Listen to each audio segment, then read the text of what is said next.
श्री गणेशाय नमः। ओम श्री सरस्वत्यै नमः। ओम श्री सद्गुरुभ्यो नमः।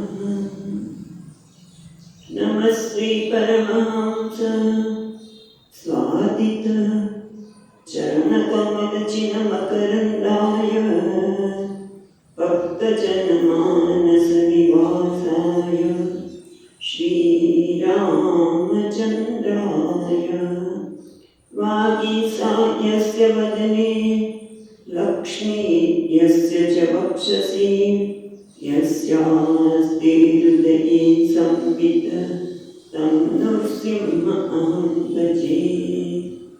सच्चिदानन्दरूपाय विश्वोत्पत्त्यादिहेतवे तापत्रयविनाशाय श्रीकृष्णाय वयं नमः।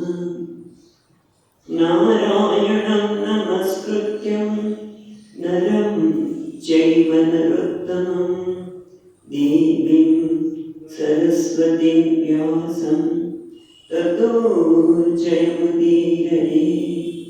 श्रीकृष्णाय वासुदेवाय हरये परमात्मने प्रणतक्लेशनाशाय श्रीकृष्णाय नमो नमः। प्रणतक्लेशनाशाय गोविन्दाय नमो नमः। यं प्रवचन्तमनुपेत्य अपेतकृत्यं वैपायनो विहरकातर आजुहाव पुत्रेति तन्मयतया तरवो विनेन्दुः तं सर्वभूतहृदयं मुनिमानतोऽस्मि। जन्माद्यस्य यतोऽन्वयादितरतः चार्थेष्वभिघ्नस्वराट् तेने ब्रह्महृदाय आदिकवये मुह्यन्ति सूरयः तेजो वारिमृतां यथा विनिमयो यत्र त्रिसर्गो मृषा दाम्नां स्वेन तदा निरस्तकुहकं सत्यं परं धीमहि। नमो भगवते तुभ्यं वासुदेवाय धीमहि प्रद्युम्नाय निरुद्धाय नमः शङ्कर्षणाय च।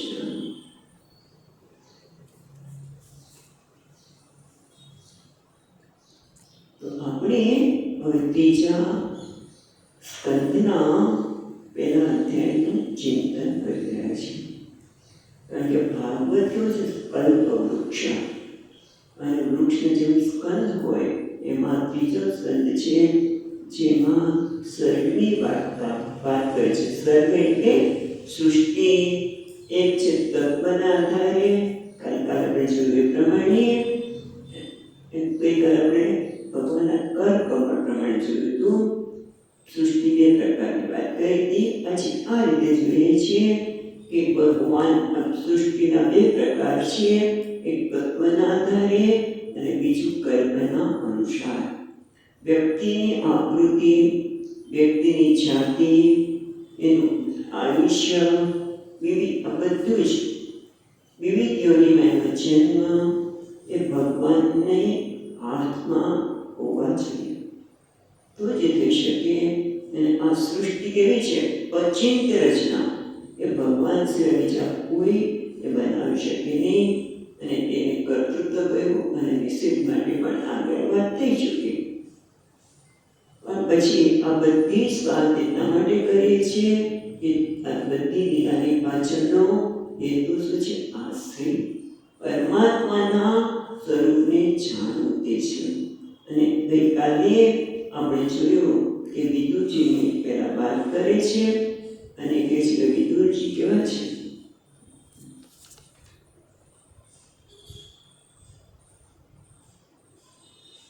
પહેલા શ્લોકમાં વાત કરી શુદ્ધજી મહારાજીએ કે ક્ષતા વનમ પ્રવિષ્ટેન ત્યક્ત્વા સ્વગૃહં સમૃદ્ધિમતા. વિદુરજીએ પોતાનું સમૃદ્ધિથી ભરપૂર, કારણ કે એવું કહેવાય છે કે એમનો પણ રાજમહેલ જેવો જ મહેલ હતો. અને ભક્તોમાં એવું કહેવાય છે કે વિદુરજી પાસે ઝૂંપડી હતી. કારણ કે આપણે સાંભળ્યું છે સાત વિદુર ઘેર ખાઈ, એ ભજન પણ છે ને, સાત વિદુર ઘર ખાઈ. પણ ભક્તમાનમાં એમને ઝૂંપડી વાળા બતાવ્યા છે. પણ અહીંયા તો એ પણ પુત્ર જ હતા ને, 10 પુત્રોનો પુત્ર જ હતા. અને એટલે પણ રાજમહેલ તો સમૃદ્ધ ગૃહ હતો. સમૃદ્ધ ગૃહ હતું એટલું જ નહીં, પણ ભગવાને જેમને આત્મીય ગણીને જેમના ઘરે આવ્યા છે અને એમના ઘરે ભોજન કર્યું છે, સામેથી ગયા છે, બોલાવે વગર. એટલે પ્રેમ અને આત્મીયવાળો ગૃહ હતો. એટલે ઘર તો હતું જ, પણ આટલું સમૃદ્ધ હતું. ભગવાન એના ઘરે આવ્યા હોય અને એવું ઘરનો ત્યાગ કેમ કર્યો? કારણ કે ઘર તો શેના માટે બનાવે છે? કે જેથી શાંતિથી ભજન થાય, ભગવાનનું નામ સ્મરણ થાય. નહીં કે આખો વખત ઘર બનાવ્યું, આખું ઘરની સાફસૂફી, વ્યવહારોમાં આનામ થયું, નાને આમ કર્યું, પેલું થયું, એના માટે નથી. ભગવાનનું ચિંતન થાય, ભગવાનનું નામ સ્મરણ થાય, એના માટે છે. આવા ઘરનો વિદુરજીએ ત્યાગ કર્યો. ત્યારે રાજાએ પૂછ્યું કે હે ભગવાન, અને સુખદેવજી મહારાજને કહે છે કે ભગવાન મૈત્રેય સાથે કયા સ્થળે વિદુરજીનો સંગમ થયો અને એમના વચ્ચે શું સંવાદ થયો? સંવાદ પાછળનું કારણ શું છે? તો એને બતાવ્યું કે અલ્પ અર્થો દયા, એક તો એ બંને વચ્ચે કોઈ અલ્પ કોઈ સામાન્ય વસ્તુની ચર્ચા ન થઈ હોય. જેમ કોઈ ઘણા લોકો ભેગા થયા તો બંગડી ક્યાં લેવાની, કોઈ ક્યાંથી લાવતી છે જાણવું હોય, પણ દર વખતે એ વાત કરવાની ન હોય. અને બીજું કે સાધુ વાદુ કૌટુંબિતા, જ્યાં બે સાધુ ભેગા થાય ત્યાં એ અલંકારના ઘાટની વાત ન હોય, પણ સોનું, એની દ્રષ્ટિ સોના પર હોય, ભગવાન ઉપર હોય, જગતના આકારની વાત ન હોય, જગતના અધિષ્ઠાન પરમાત્માના સંદર્ભમાં વાત હોય. માટે મારે એમનો સંવાદ જાણવો છે. આ રીતે જ્યારે વાત કરી ત્યારે ગઈકાલે આપણે 5મો શ્લોક પણ જોયો હતો. સ એવ ઋષયો વર્યો અયમ પૃષ્ઠો રાજા પરીક્ષિતા. જે ઋષિવર્ય, એ ઋષિઓમાં શ્રેષ્ઠ સુખદેવજીને, અને પાછા કેવા છે સુબહુવિદ, એ જે સર્વજ્ઞ છે, જે બહુવિદ, બહુ શ્રુત, બહુ સાંભળેલું છે, એટલે સર્વજ્ઞ છે, એવા સુખદેવજી મહારાજે રાજા પરીક્ષિત વડે એ પ્રશ્ન પૂછાયો ત્યારે પ્રીતમના, પ્રસન્ન થઈ ગયા. અને કે છે હવે હું તને કહું છું, પ્રત્યાહ તમ શ્રીયતા, તમે હવે તમે જે પ્રશ્ન પૂછ્યો છે એનો જવાબ આપું છું, તમે સાંભળો. અને એટલા માટે સુખદેવજી પહેલા વિદુરજીએ સ્વગૃહ મૃત્યુમત ત્યક્ત્વા, પોતાનું સમૃદ્ધ એવું ઘરનો ત્યાગ શા માટે કર્યો વિદુરજીએ, એના કારણ 11 શ્લોકમાં જણાવે છે. તો આપણે 6થો શ્લોક વાંચીશું. શ્રી શુક ઉવાચ યદા તુ રાજા સ્વસુતાન સાધૂન પુષ્ણં ધર્મેણ વિનિષ્ટ દૃષ્ટિઃ ધાતુર્યવિષ્ટસ્ય સુતાન વિબુધુન પ્રવિશ્ય નાક્ષાપવને દદાહ. સુખદેવજી કહે છે યદા તુ રાજા સ્વસુતાન અસાધુન, અસાધુન એટલે તે સાધુ નથી, તે જે અન્યાય છે તે અસાધુન.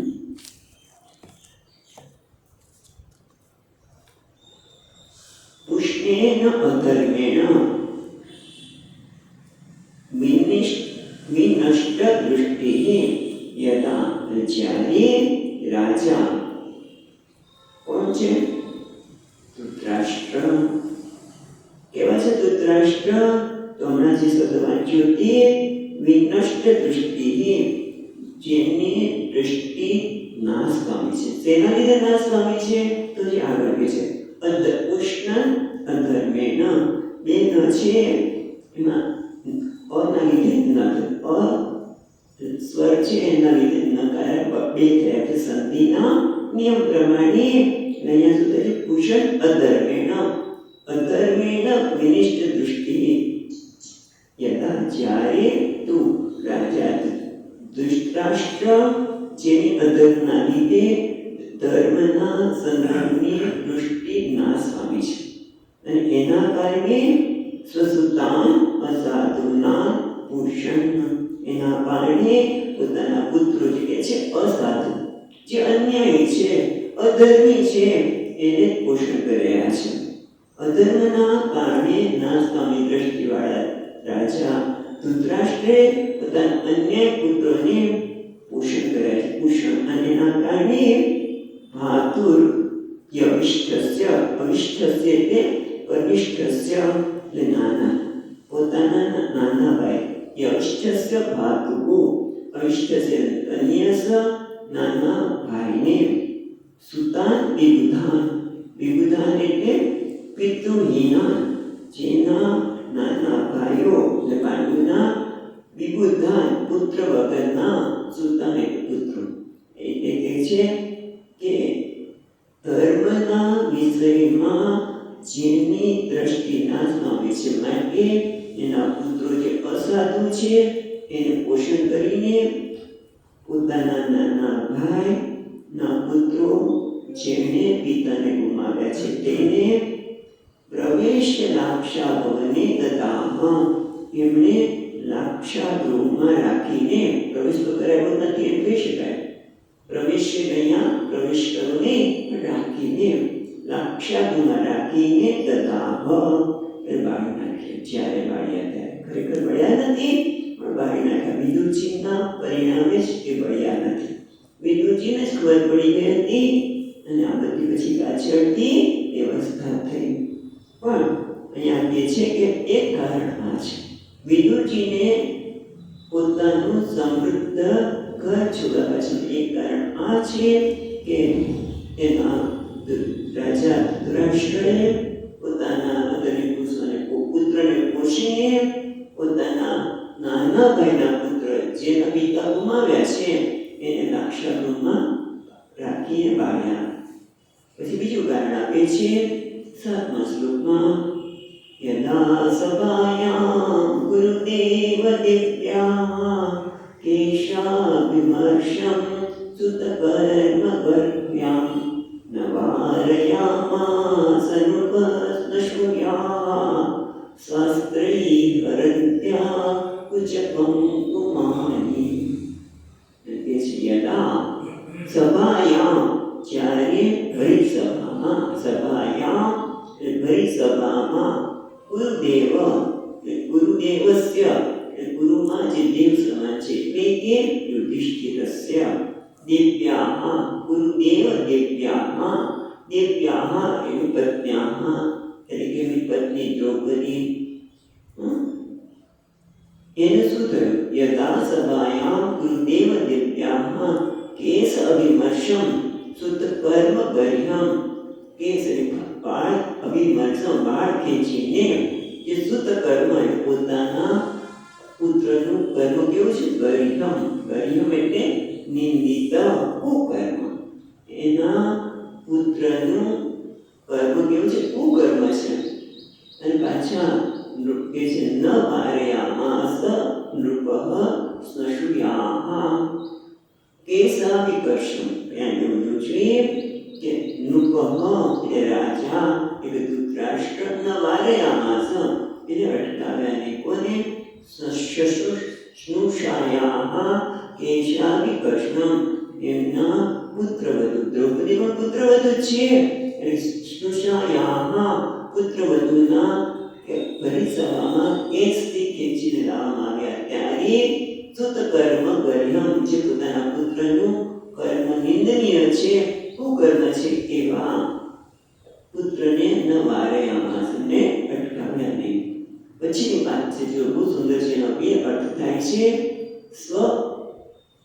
સ્વાસ્ત્રય છે ને, સ્વાસ્ત્રય હરંત્યાહ ઉચ્ચ કુંકુમાની, સ્વ અસુરે બધાને આંખમાંથી, દ્રૌપદીના આંખમાંથી કે આંસુ રહ્યા છે એનાથી કંકુ છે એ વસ્તુ પર આવી ગયો છે. એક અર્થ એ થાય. બીજો અર્થ એ થાય કે સ્વ ઉચ્ચ કંકુમાની એટલે રીપુ સ્ત્રીના, રીપુ એટલે શત્રુના સ્ત્રીઓના કંકુ જ્યાં વિલીન થઈ ગયા છે, શત્રુના સ્ત્રીઓના કંકુ આંસુમાં દૂર થઈ ગયા છે. તે ભર્તૃવદેન હૃદયાહ, એમના પત્યોના વધતી ધોતી ભરી હૃદયાહ એટલે કે શત્રુના પત્નીઓના કુંકુને પાણીમાં ભરી દીધા છે. કેવી રીતે ભરી દીધા છે? કયા પાણીમાં? આંખમાંથી જે પાણી વહી રહ્યું છે એના દ્વારા એ પોતે શત્રુના પત્નીઓના કુંકુમને હરી દીધા છે. સ્ત્રીઓના કુંકુમ ગયા એટલે પતિનું મૃત્યુ થયું, ના પતિના વધથી એમના હરાઈ ગયા છે. બહુ સુંદર બે વાત કરી. એક તો સભામાં ગુરુદેવ દેવ્યા, ગુરુદેવ યુધિષ્ઠિરના પત્ની દ્રૌપદીને, જે રાજાના રાષ્ટ્રના પુત્રવધુ થાય, પણ એણે પોતાના પુત્રના ગર્હ્ય નિંદનીય કર્મને જે કેસથી ખેંચી લાવવામાં તેને અટકાવી નહીં. અને એના બે અર્થ કહ્યા. એને આંખમાંથી આંસુ વહ્યા છે, નથી કુંકુમ પણ જે વક્ષસ્થ પર આવ્યું, પૂછે વક્ષસ્થ થાય અથવા તો પૂછ કુંકુમાની, જેણે શત્રુની પત્નીના કંકુને ધોઈ નાખ્યા છે આંસુથી. એટલે કે હવે એમના શત્રુ પણ મરાવાના છે. હવે આગળ કે છે આ એક કારણથી એ ધૃતરાષ્ટ્ર ચાલી નીકળ્યા હતા. એટલે ઘણા બધા કારણ ભેગા થયા છે એવું બતાવવા માંગે છે. અને એને આગળ કે છે 8મા શ્લોકમાં દ્યુતે પદર્મેણ ચિતસ્ય સાધોઃ સત્યાવલંબસ્ય મનાગતસ્ય ન યાચતો યદા સમયેન દાયં તમોનુષાણો યદથાત શત્રોઃ. એટલે કે છે દ્યુતે પદર્મેણ, દ્યુતે એટલે જુગાર, તો અધર્મેણ હિતસ્ય સાધોઃ, સાધુ એટલે જે સાધુ પુરુષ છે, જે સદાચારી છે તે. પછી શું છે? સત્યાવલંબનસ્ય, સત્યનો જે અવલંબન છે, સત્યનો જે આધાર રાખે છે. હવે આપણે પહેલા એ બે શબ્દને જોઈએ, પછી આગળ જે વના આગતસ્ય, વનાગતસ્ય છે ને, વનસ્ય આગતસ્ય, આગત એટલે પાછો આવે. વનસ્ય આગતસ્ય ન યાચતો અદાત સમયેન દાયમ, દાયમ એટલે ભાગ, યાચત એટલે માંગવું, યાચના કરે, પણ ન શું છે? યાચતો દાત છે, અની કરશે, અદાત, દાય એટલે આપવું, અને અદાત એટલે ન આપ્યું. હવે આપણે જોઈએ તો પેલા કે છે કે દ્યુતે તો અધર્મેણ ચિત્તસ્ય સાધોઃ, જે સાધુ છે, જે સદાચારી છે, એને જુગારમાં અધર્મથી જીતી લેવામાં આવ્યું. સત્યાવલંબસ્ય, અને સત્યનું પાલન કરનાર, સત્યને આધાર રાખનાર, પ્રતિજ્ઞાને અનુસાર મનસ્ય આગતે સમયે, સમય પ્રમાણે વનમાં રહીને વનમાંથી આવ્યા પછી યાચકઃ એને પોતાના રાજ્યની માગણી કરી. કોને કરી? યદ યદ છેલ્લું યદ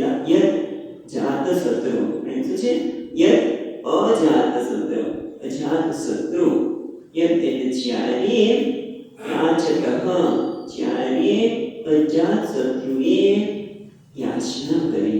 અને અજાતશત્રુ કોને કહેવાય? એ બિંબિસારના પુત્રનું નામ પણ છે, પણ અજાતશત્રુ એટલે એ નહીં. અજાતશત્રુ એટલે કે ન જાત શત્રુ, જેને કોઈ શત્રુ બન્યો જ નથી, એટલે કે જે ના જીવનમાં કોઈ શત્રુ ઉત્પન્ન થયું નથી. શત્રુહીન. તો આપણને પ્રશ્ન થાય કે જેના જીવનમાં શત્રુ ઉત્પન્ન થયો નથી, એ શત્રુહીન છે, અજાત શત્રુ. યુધિષ્ઠિર કેમ કહું છું? કારણ કે યુધિષ્ઠિર માટે તો છે બધા શત્રુ. દુર્યોધન વગેરે શત્રુ નથી ને? તો કે હા. કોણ કે છે દુર્યોધન શત્રુ છે? આપણી દ્રષ્ટિએ એમ લાગે છે કે આ બધા એના શત્રુઓ છે, પણ યુધિષ્ઠિર માટે એ શત્રુ નથી. એના માટે આખા વિશ્વમાં, દુનિયામાં કોઈને શત્રુ દેખાતો છે.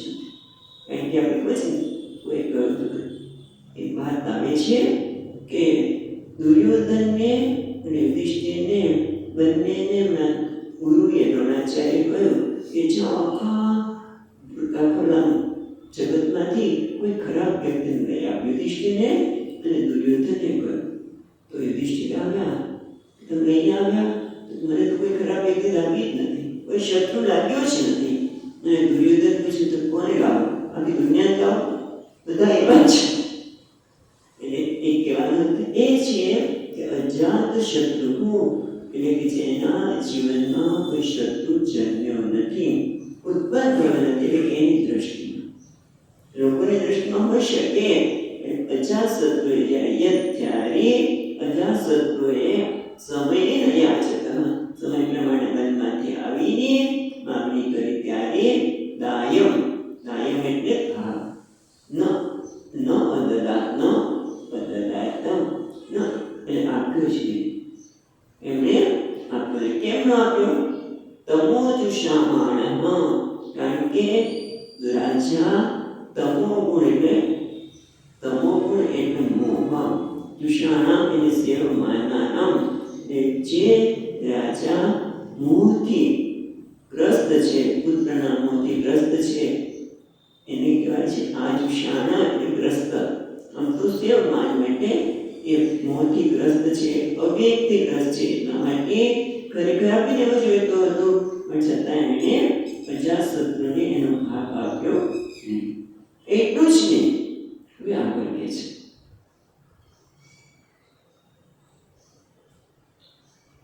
યદા ચ પાર્થ પ્રહિત સ્વકાયામ જગદ્ગુરુયાનિ જગાદ કૃષ્ણઃ નતાનિ પુંસાં ઉત્તાય નાની રાજોરુમેને ક્ષતપુણ્યમેષ.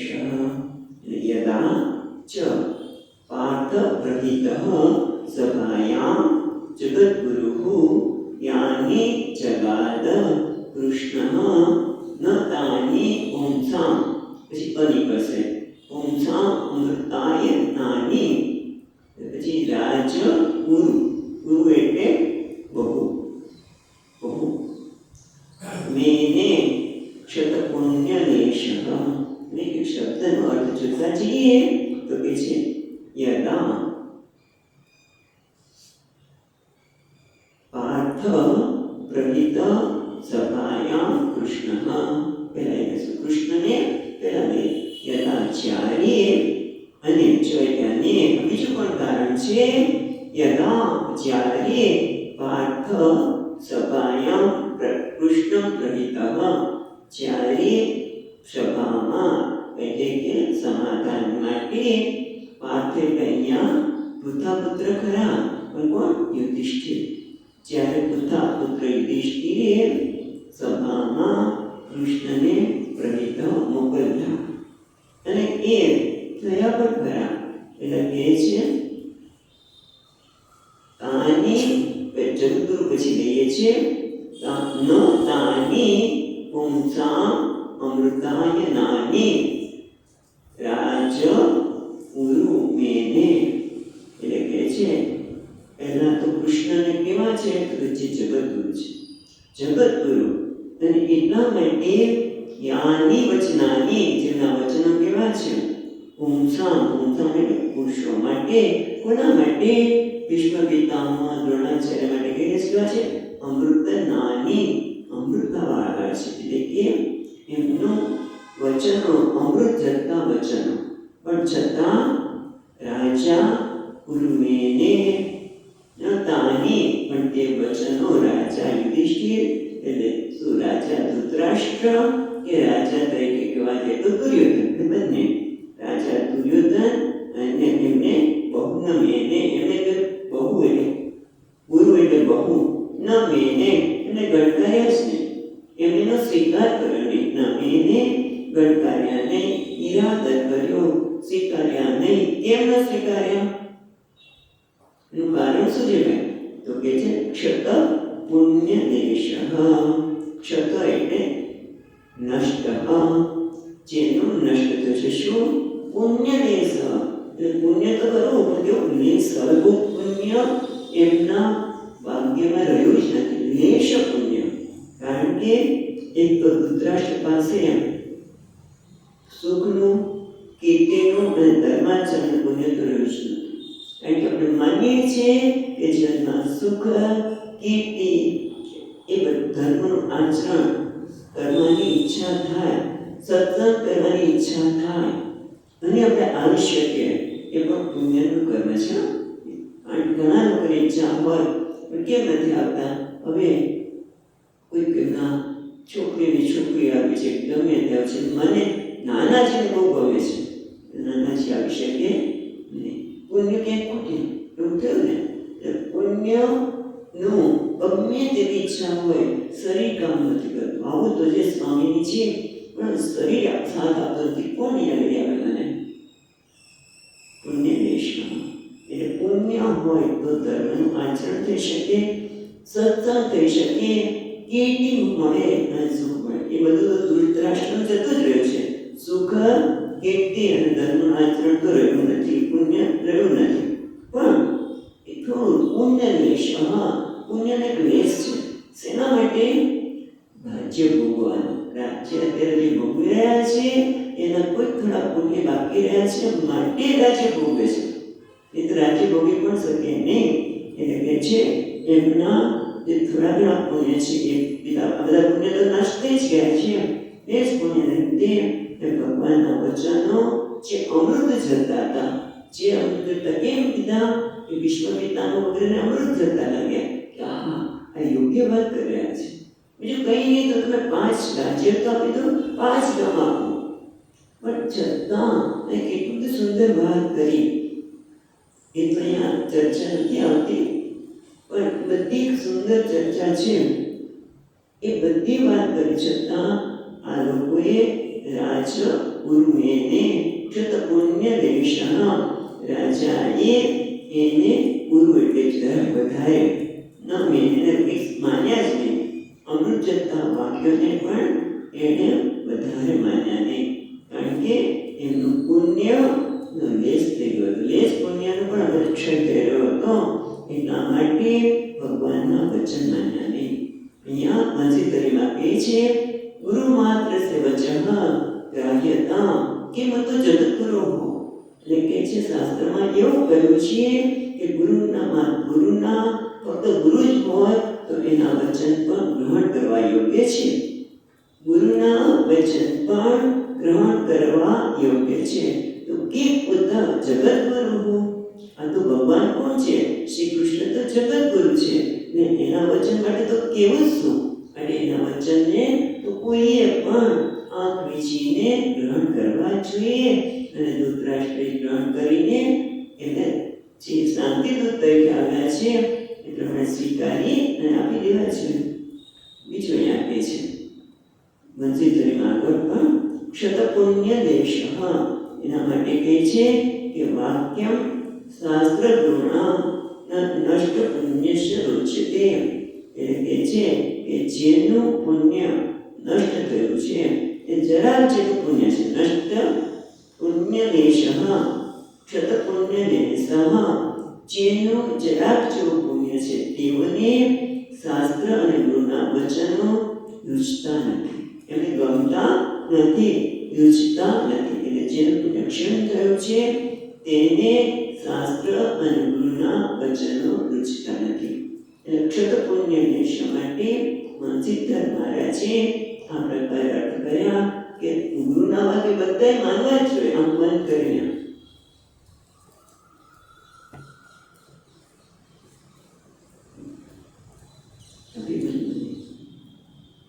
પેલી વાત આવે છે કે એના ગુરુએ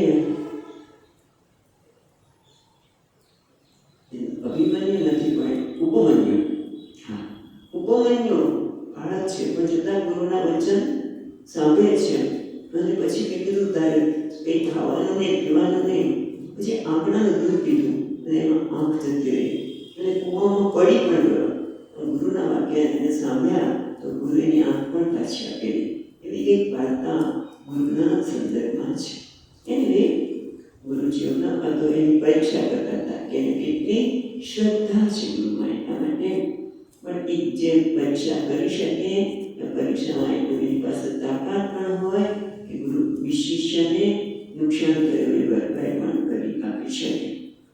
અને હવે એટલી વાત કર્યા પછી વિદુરજીનો જે પરાભવ ઇદાનીં વિદુરસ્ય એવ કૃતમ પરાભવં દર્શયતિ. હવે આપણને વિદુરજીનો પરાભવ તિરસ્કાર જે કરવામાં આવ્યો એ બતાવે છે. 10મા શ્લોકમાં યદોપહૂતો પવનં પ્રવિષ્ટો મંત્રાય પૃષ્ટ કિલ પૂર્વજેન યથાવતન્મંત્રદૃશાંબરીયાન યન્મંત્રિણો વિદુરિતવ્યદન્તિ. એટલે કે છે યદ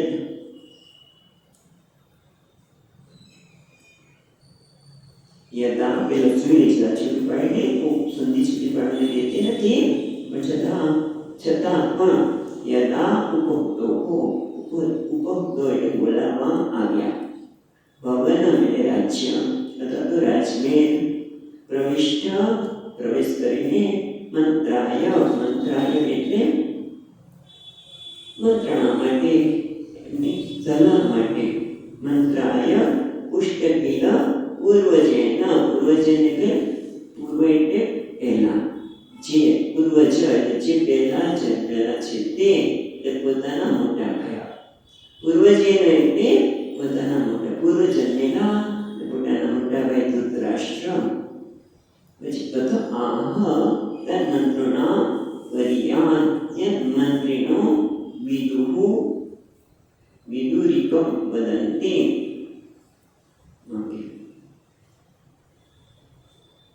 વિદુરિકમ એટલે વિદુર વાક્ય અથવા તો બીજા શબ્દમાં કહીએ તો વિદુર નીતિ. એટલે આપણે જોઈએ તો યદા જો હવે આપણે યદા પૂર્વજેન તો શબ્દ યદા જ્યારે પૂર્વજેન એટલે મોટા ભાઈ ધૃતરાષ્ટ્રે આહુતઃ બોલાવ્યા અને વિદુરજીને પૂર્વજને કીધું એટલે વિદુરજીના નાના ભાઈ થાય એટલે પૂર્વજેન આહુતઃ મંત્રાય આહુત. મંત્રાય એટલે મંત્ર એટલે સલાહ. તો અહીંયા જઈશું તો સલાહ. મંત્રાય આહુત જ્યારે પૂર્વજને મોટા ભાઈએ મંત્રાય આહુત એમને સલાહ માટે બોલાવે ત્યારે ભવનમ પ્રવિષ્ટ ભવન એટલે રાજમેલમાં પ્રવેશ કર્યો.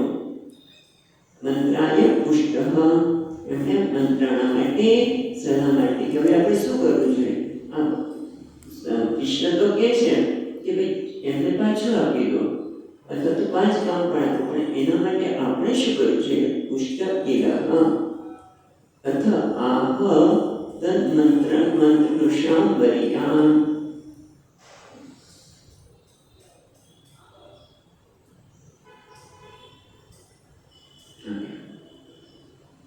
વિદુરજીને બોલાવવામાં આવ્યા. રાજભવનના પધારેલા અને સલાહ પૂછવામાં આવતા એમને મંત્રાય પુષ્ટ સલાહ પૂછવામાં આવતા તથા આહા એમણે કહ્યું એ એમણે જે કંઈ કરવું છે એ પહેલાં તો એ સલાહ કેવી છે એની વાત કરે છે.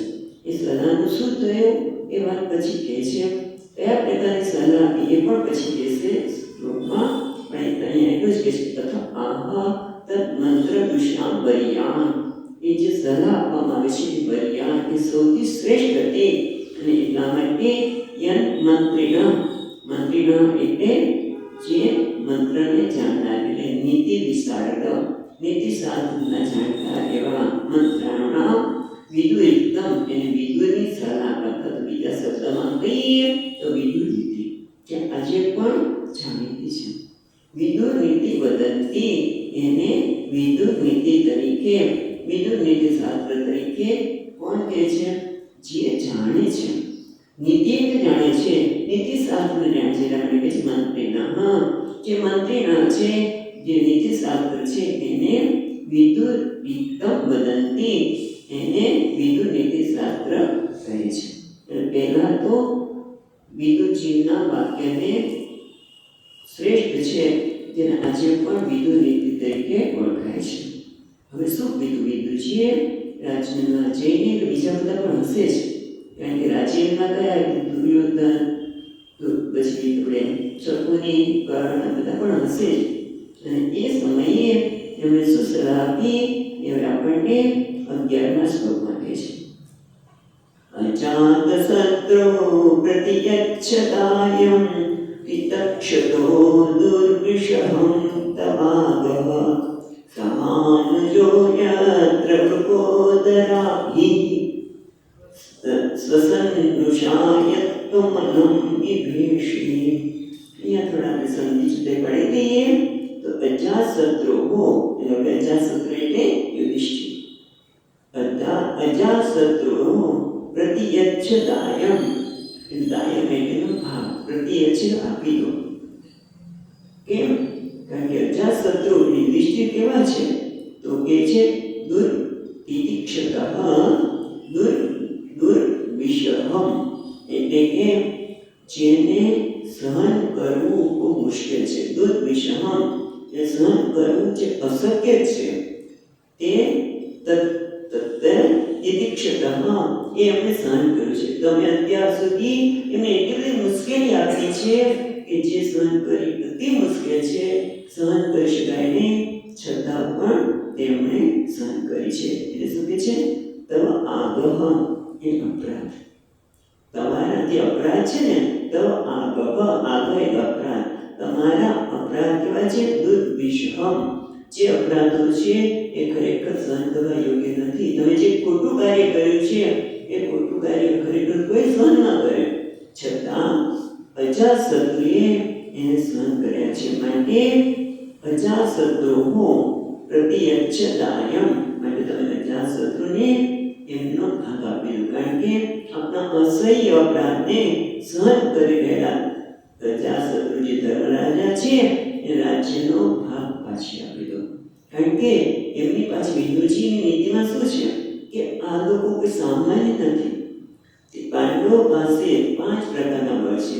એક પિંડ બળ છે, બીજું પુણ્યનું બળ છે, પીઠ બળ છે, પછી પુણ્યશીલનું બળ છે અને પ્રભુનું બળ છે. એક તો શું છે? પિંડ બળ. પોતાના બધા ભાઈઓમાં એક પ્રકારનું પિંડ બળ છે, ભાઈઓનું બળ છે.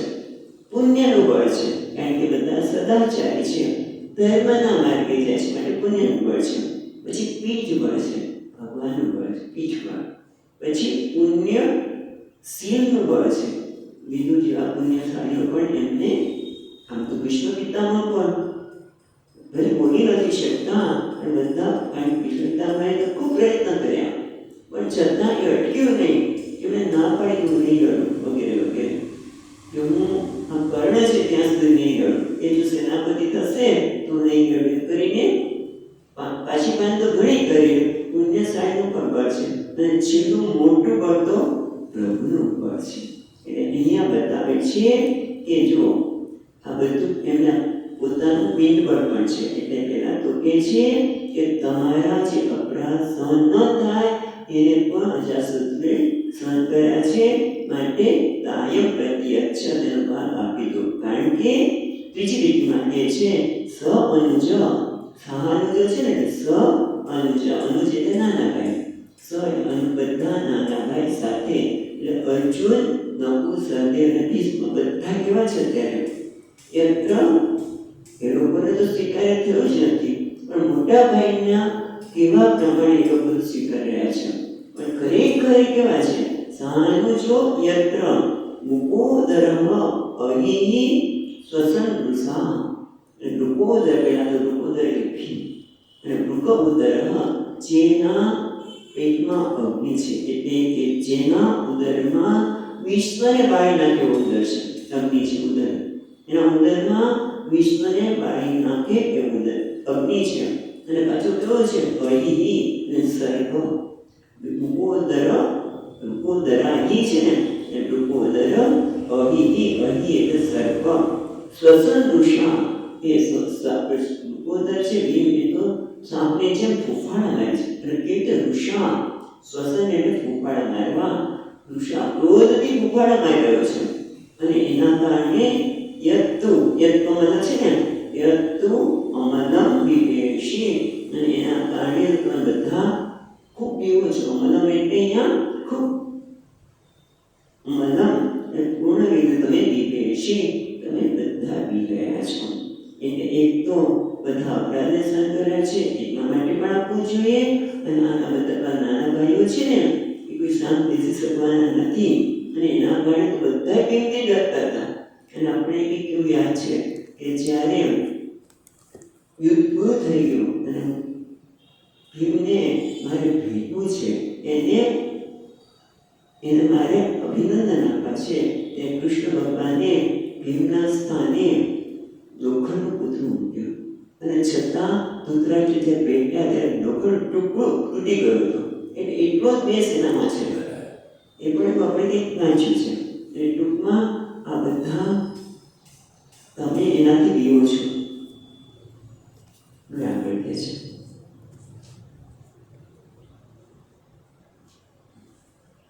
શ્લોકમાં પાર્થાસ્તુ દેવો ભગવાન મુકુંદો ગૃહીતવાન ક્ષતિશી દેવ દેવઃ આસ્તે સ્વપુર્યા યદુ દેવ દેવો વિનેચતા શેષનો દેવ દેવઃ. અને બીજું કાંઈ નહીં, એને પ્રભુનું બળ, આ બળ પણ એની સાથે છે પરમાત્માનું બળ. અને એટલા માટે કહે છે પાર્થા શું છે ને પાર્થા તો પરંતુ પાર્થા એટલે બધા પાંડુપુત્રો, એને કોનું બળ છે? દેવ ભગવાન મુકુંદ ગૃહીતવાન સક્ષિતિ સ દેવ દેવ. એટલે પહેલા તો ક્ષિતિ દેવ દેવ ક્ષિતિ દેવ એટલે આ પૃથ્વી પરના દેવ એટલે કોણ? બ્રાહ્મણ. અને બ્રાહ્મણનો આશીર્વાદ બળ હોય છે. અને દેવ એટલે દેવતાઓ, એ દેવો અને દેવો સાથે ષટ ભગવાન એટલે ષટ ઐશ્વર્યવાન સંપન્ન ભગવાન. મુકુંદ એટલે અર્થ જોઈએ તો મુકુંદ એટલે જે મોક્ષ આપનાર છે, મુકુંદ જે આનંદ આપનાર છે, મુકુંદ આનંદ આપનાર એટલે મોક્ષ આપનાર. એમાં શ્રી કૃષ્ણ દેવે પાંડવોને ગૃહીતવાન એમને સ્વજન તરીકે સ્વીકાર્યા છે. પાંડવોને ભગવાને પાર્થા ગૃહીતવાન પાર્થને સ્વીકાર્યા છે. પણ એ કોણે સ્વીકાર્યા છે? તો એક તો ભગવાન જે સર્વશ્રેષ્ઠ ભગવાન છે, અને એ મુકુંદ છે એટલે મોક્ષને આપનાર છે, આનંદને આપનાર છે. અને એટલું જ નહીં કે બ્રાહ્મણો અને ઇન્દ્રિયો એ બધાના ક્ષિતિ દેવ દેવ દેવ પછી આગળ દેવ છે કે આ બ્રાહ્મણો અને દેવોના પણ જે દેવ છે એમાં એટલે પોતે ભગવાન છે. પાછા તમે પણ કૃષ્ણ માનતા હોય એટલે ભગવાન છે. અને એટલું જ નહીં એ ક્યાંય એક જગ્યાએ નથી રહ્યા, આસ્તે સ્વપુર્યામ પોતાની પુરીમાં ક્યાં? યદુ દેવ દેવ યદુ દેવ દેવ એટલે જે યદુમાં પણ યાદવોમાં પણ શ્રેષ્ઠ છે, અને એને પણ દેવ એટલે અહીંયા પૂજ્ય. એટલે યાદવોના તેઓ શ્રેષ્ઠ યાદવોમાં પૂજ્ય છે. એટલું જ નહીં, આ બધું શું કામ કે છે આપણે જોઈએ છે, આટલું બધું કેમ કે છે? એક વસ્તુ પાછળ વિરુચન કહેવાને હેતુ છે. પછી શું કહે છે? વિનિર્જિતા અશેષ, વિનિર્જિતા શેષ ને વિનિર્જિત અશેષ નૃદેવ દેવ. નૃદેવ એટલે રાજા, નૃદેવ એટલે રાજા, અશેષ નૃદેવ બધા રાજા, પૃથ્વીના બધા રાજાને જેને જીતી લીધા છે ભીમની મદદથી. ભીમને નિમિત્ત બનાવીને જરાસંઘનો વધ કર્યો અને કેટલા બધા રાજાઓને જે પૂરી તરહ એને મુક્ત કર્યા, એનાથી જીતા જ ગયા. એટલે બધા જ રાજાઓને એમણે જીતી લીધા છે. નૃદેવ દેવ, નૃદેવના મંડળોમાં બધા રાજાના મંડળમાં એક પ્રકાશે છે. દેવનો અર્થ પછી પ્રકાશે છે. દરેક જગ્યાએ દેવનો એક જગ્યાએ પૂજ્ય કર્યું, એ જગ્યાએ દેવ તરીકે બતાવ્યા. અહીંયા નૃદેવ દેવ એટલે પૃથ્વીના મંડળેશ્વર છે. રાજ્યોમાં એ મંડળેશ્વર છે. રાજ્યોમાં જે જીત લેવાથી એ પ્રકાશી રહ્યા છે, એ ભગવાન છે. એટલે આટલું બધું કહેવા પાછળનો હેતુ શું છે? તો કે જો પાંડવોની સાથે જે ભગવાન છે ને એની સાથે શું છે? તો કે એક તો એ બ્રાહ્મણો અને દેવોના દેવ છે. બ્રાહ્મણો અને દેવતા એમની સાથે છે. એનું પીઠબળ એમને મળવાનું છે. પાંડવોને એમનું પીઠબળ મળવાનું છે. બીજું, એ યદુઓમાં શ્રેષ્ઠ છે. એ બધા યદુવંશીઓ પણ ભગવાનની સાથે જ હોય ને યદુવંશીઓ પણ એમને મદદ કરવાના.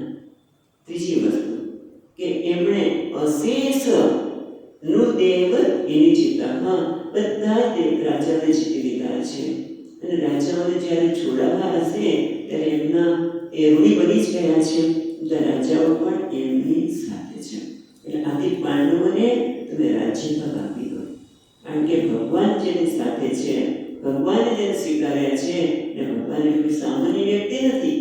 ભલે તમે કૃષ્ણ કહો, એ દ્વારિકામાં રહેલા છે એ માનતા હોય, પણ યદુઓમાં શ્રેષ્ઠ છે, રાજાઓમાં પણ શ્રેષ્ઠ છે અને દેવતાઓને બ્રાહ્મણોમાં પણ એ દેવ છે, ભગવાન તરીકે પૂજાય છે.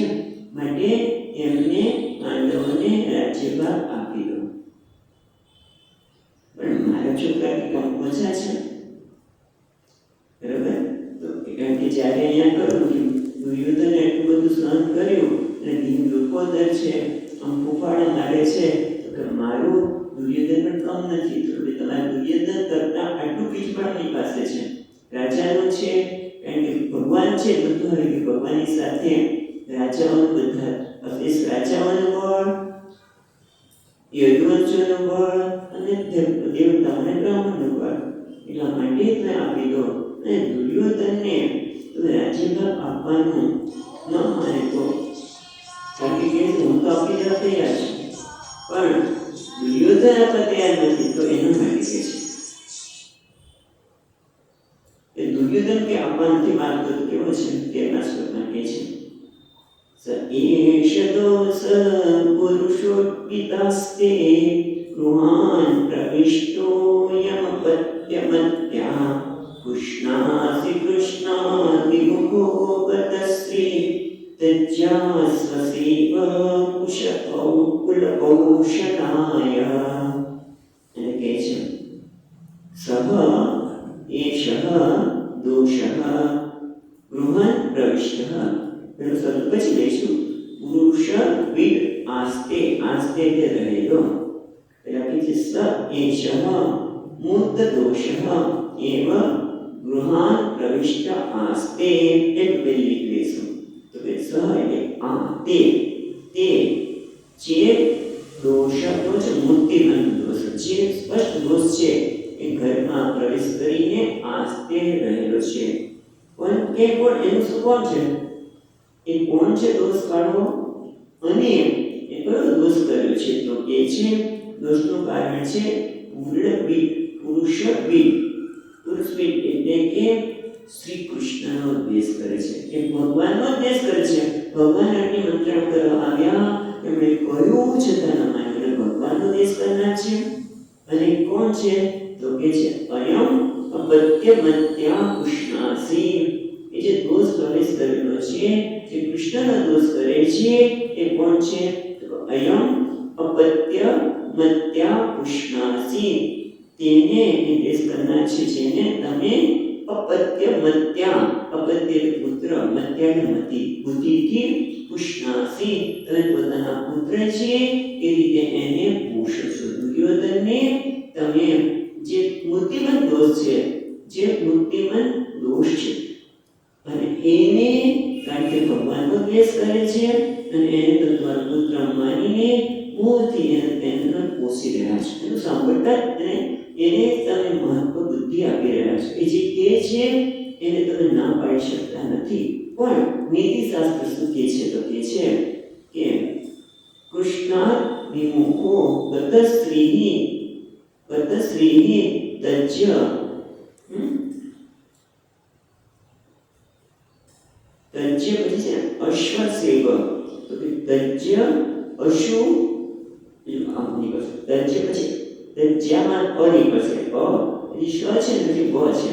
બને તમારે સંધિ સુધી કરવાનું છે. ઉ અને અ નીકળશે. અશુ આસુ, આસુ અસુ બની આશુ, તજ્ય આસુ અશૈવ, એટલે અશૈવ એટલે જે સેવ્ય નથી, જે મંગળકારી નથી, અમંગળ છે, એને તજ્ય એ તરત જ જોડો, એને ત્યાગ કરી દો. કારણ કે કેમ? કુલ કૌશલાય, કુળના મંગળ માટે જે અશૈવ એ જે અમંગળકારી છે એનો તમે ત્યાગ કરી દો. જેને તમે પુત્ર તરીકે માનો છો એ તો તમારા ઘરનો મોટો દોષ છે. જેમ આપણે કહીએ છીએ, સરસ પેલા આપણે ગુજરાતી જોઈએ પછી આગળ વાત કરીએ તો ભગવાન શ્રી કૃષ્ણ વિમુખ અને શ્રીહીન, બધા શ્રીહીન, જેની લક્ષ્મી વિવેક જતો રહે છે, શ્રીહીન બનેલા એવા તમે પુત્ર બુદ્ધિથી જેને જે દુર્યોધનને પોષો છો એ તો ભગવાનનો દ્વેષ કરનાર છે, એટલા માટે મોટો દોષ છે. અને એ મૂર્તિમંત દોષ કૃષ્ણના દુર્યોધન જે ઘરમાં બેઠેલો મૂર્તિમંત દોષ છે એને પુણ્યના કલ્યાણ માટે શીઘ્ર તરત જ એનો ત્યાગ કરી દો. શું કામ ત્યાગ કરો? તો કે જો આ નિયમ છે કે તમારા શરીરમાં જ્યારે કોઈક બહુ જ દર્દ થતું હોય, શરીરમાં હિત માટે તમે તમારા કદાચ હાથ કાપવો પડે કે પગ કાપવો પડે તો ડૉક્ટરને એ કાઢી નાખો તો તમે જીવ રહેશો. એટલે કે અહીંયા સરસ આપેલું છે કે તમે જ્યારે શરીરનું કોઈ નુકસાન થયું તો ત્યારે શરીરને તમે દૂર કરો. એ રીતે આપણે કુટુંબમાં કોઈ કેવો કે છે આપણે કલંકાર કોણને દૂર કરો, કોણને કલંકી હોય તો એને તમે દૂર કરો. એ કુટુંબમાં એવો કંઈક વાક્ય કે જે આખા કુટુંબના બધા લોકોને બગાડે. કારણ કે ઘણી વખત કોઈ એવી વ્યક્તિ બધામાં એવો ખોટા વિચાર પ્રસાર કરે કે આ તો આવા છે, આવા છે, આવા છે, તો એને ત્યાગ કરી દેવો છે. પછી એટલા માટે અહીંયા એક નીતિશાસ્ત્ર, ચાણક્ય નીતિશાસ્ત્રની વાત કરે છે તે શ્લોકમાં છે ત્યજે એકમ પુરુષસ્ય અર્થે ગ્રામ્યાસ્ય અર્થે પુરં ત્યજે ગ્રામ જનપદસ્યાર્થે આત્મા અર્થે પૃથ્વી ત્યજે. તો ચાણક્ય નીતિમાં આપણે શું કહે છે? ત્યજે એકમ પુરુષસ્ય અર્થે, પૂર્ણ માટે એક વ્યક્તિનો ત્યાગ કરવો પડે તો ત્યાગ કરી દેવો જોઈએ. જેમ શરીર માટે આપણે એક અંગનો ત્યાગ કરવો હોય તો કરી દેતા હોય છે. એવી રીતે પછી કે ગ્રામ્ય અર્થે પૂર્ણ ત્યજે, ગામ માટે કુળનો ત્યાગ કરવો પડે, કુટુંબનો ત્યાગ કરવો પડે, ગામના હિત માટે કદાચ કુટુંબનો ત્યાગ કરવો પડે તો એ કરી દેવો જોઈએ. અને જનપદાર્થે, અને જનપદ એટલે દેશ, દેશના માટે એક આપણે રાજ્ય છોડી અને દેશના માટે એમની હિત માટે કદાચ લડવા જવું પડે તો રાજ્યને પણ છોડી દેવું જોઈએ. પણ આત્માર્થે પ્રથમ એમ કહે છે પણ આત્માના કલ્યાણ માટે, આત્મજ્ઞાન માટે પૃથ્વીનો પણ ત્યાગ કરવો પડે, બધાનો ત્યાગ કરવો પડે તો ત્યાગ કરી અને આત્મજ્ઞાન જરૂર પ્રાપ્ત કરવું જોઈએ. એવું ચાણક્ય નીતિ કહે છે. માટે તમારા કુળમાં અપરંકાર છે, માટે આંસુ એવો અસૈવ, જે અસૈવ એટલે અમંગળકારી છે એને તમે જલ્દી આસુર ગમે એનો ત્યાગ કરી દો, એ તો તમારા કુળનો એ નાશ કરશે. એટલે કુલસ્ય કૌશલાય, કુળના હિત માટે તમે દુર્યોધનનો ત્યાગ કર્યો. આ જ્યારે બોલે છે ત્યારે રાજ્યસભામાં દુર્યોધન, કર્ણ બધા જ છે. એ શું પ્રતિકાર કરે છે એ આપણે પછીના શ્લોકમાં આવે છે, એ આપણે જોઈશું. સચ્ચિદાનંદ રૂપાય વિશ્વોત્પત્યાદિ હેતવે તાપત્રય વિનાશાય શ્રી કૃષ્ણાય વયમ નમઃ. યં પ્રવચन्तમનુપેત્ય અપેતકૃત્યં વૈપાયનો વિહરકાતર આજુહાવ. પુત્રેતિ તન્મયતયા તરવો વિનેન્દુઃ तं सर्वभूतहृदयं मुनिमानतोऽस्मि. ॐ शान्ति शान्ति शान्तिः. हरिः ॐ. श्री गुरुभ्यो नमः.